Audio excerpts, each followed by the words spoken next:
Hello friends, today we are going to discuss another chapter, that is interdependency and suggested areas of action in human security. So, suggested areas of action in human security is going to start to discuss here today. We are all. So let's start the interdependency and suggested areas of action in human security. There is a deep and close interdependency among the concept of human security, human development, and human rights. All these concepts are people centered and are complementary to each other. As for example, right to development of human rights system has competent right to food, right to education, right to health. These rights are closely connected to both human security and human development. Right to food and right to public health can help to protect poor and safeguard their position to a significant extent. Similarly, right to education facilities for poor, for higher and technical education can strengthen human development. Thus, all three concepts are harmoniously interrelated and interdependent, mutually reinforcing each other. According to Alan Sitzensticker, human security is relatively newer concept, not yet developed like human rights.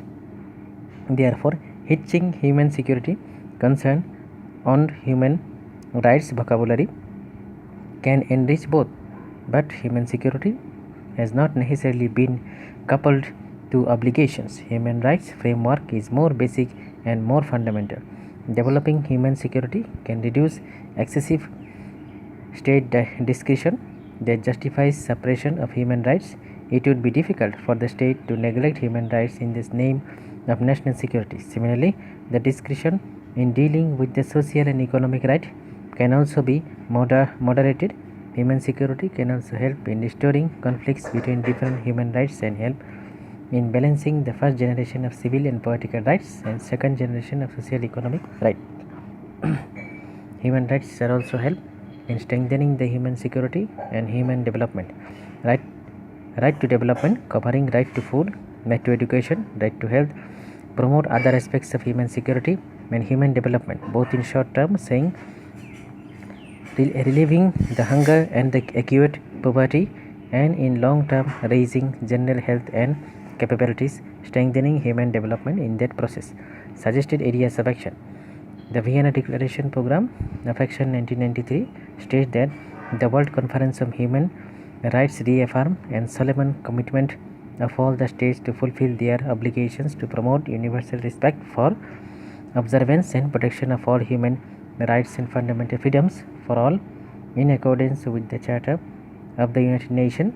Other instruments relating to human rights and international law in this framework. Enhancement of the international occupation in the field of human rights is essential. Full achievement of the purpose of the United Nations. Human rights fundamental freedoms are the right of all human beings. Their protection and promotion is the first responsibility of the governments. Human rights, the new consensus in 1994, all concerned must be put pressure on their governments to give human rights their top priority.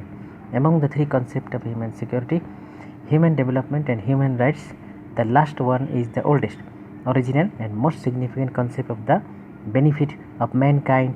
In fact, effective and national and international action are possible only under the human rights based development.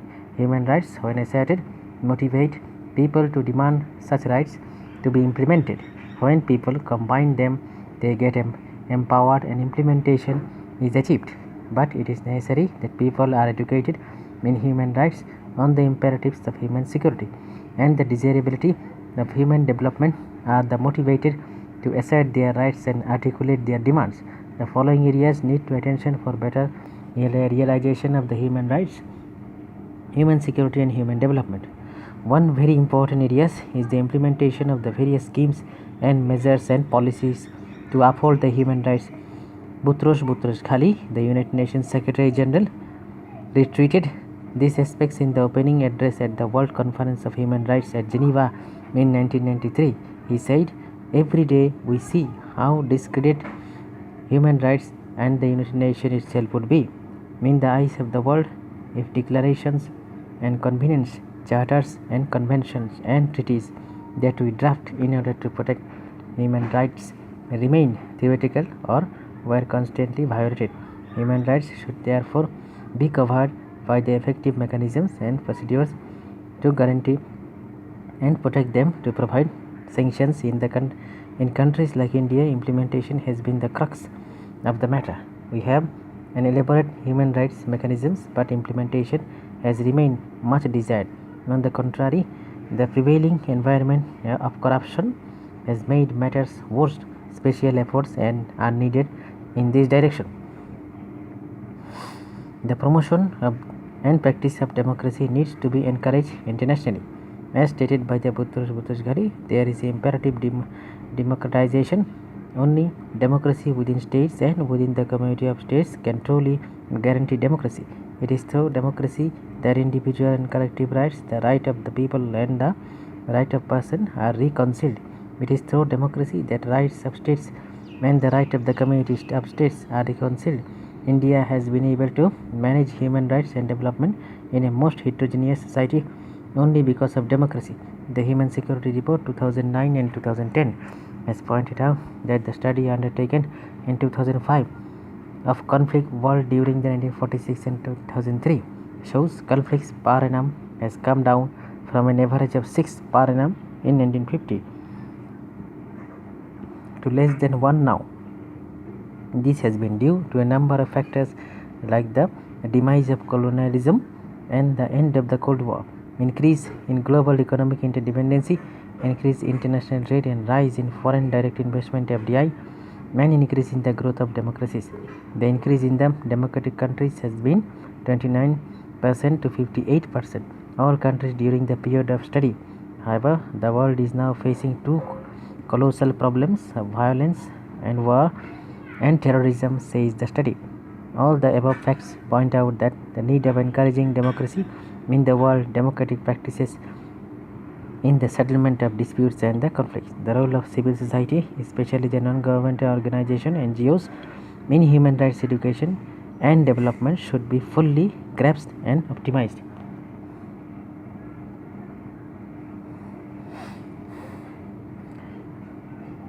Have a major role to play in applying the principles of the accountability, transparency and participation in implementing RTD, right to development.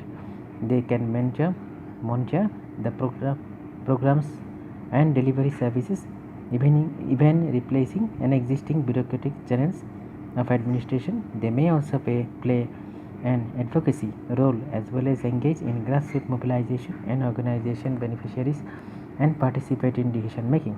The role of NGOs must not be limited to the national action. The concept of international civil society increasingly gaining ground of NGOs may be very effective in an international advocacy.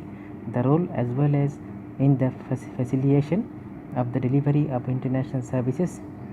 The NGOs are already contributing significantly to issues such as food, shelter, women, children and indigenous people, health, labor, refugees, religion, education, racism, discrimination and development and the environment, similar areas. In India, the role of NGOs in education, advocacy and development is now well realized.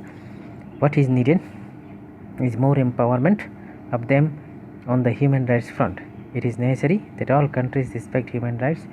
There has been a criticism that human rights are a Western concept, not applicable non-Western countries like Islamic countries like China, etc. This criticism is not valid. The Vienna Declaration was adopted by representatives of 171 countries where no vote was required. Consensus had been reached. Nearly every member of the states of the United Nations, constituting about 99% of the world population of all sections, was represented. It is necessary, therefore, to insist and respect for commitment to the human rights. It is also necessary to involve business, community and trade unions in the propagation of human rights. Business must include human rights, human security and human development as part of their corporate social responsibility (CSR) and must respect the promote of human rights. Trade unions can act as a watchdogs of the human rights and must expose the human rights violation. Globalization is the prevailing paradigm in many countries of the world, especially of the developed world as well as the large developing countries like India and China. The impact of this globalization deserves to be studied seriously from the point of view of human security and human development. Human rights, while it has led to favorable impact on business and economy which have been growing at a rapid pace, there have been adverse effects on the poor, unorganized workers and marginalized section of the society. It has led to the digital divide, creating sharp inequalities and adverse impact in the labor market and leading to jobless growth or growth with poor quality jobs in the informal or unorganized sector. Compounding the adverse effect is the persistent inflation which has been affecting the common people due to the rise of the essential commodities, leading to food inflation. Globalization and associated developments have led to an environment of corruption, inflation, inequalities and social exclusion of these masses. All these developments have to lead to depressed social environment, effective adversity of human rights and human security and human development. The human rights of the extremely poor and marginalized and disadvantaged section of the society seem to be getting ignored, and as businessmen and other richer section getting richer while poor section continue to suffer more. Human security aspects terms of the inadequate food supply for the poor workers and confined to low paying jobs and poor standards of public health are also matter of concern. Rising cost of higher education and steeply rising cost of housing and high cost of Medicare are adversely affecting human development. It is therefore necessary to examine the human security and human development. If you like the video, kindly share it or like it. Thank you.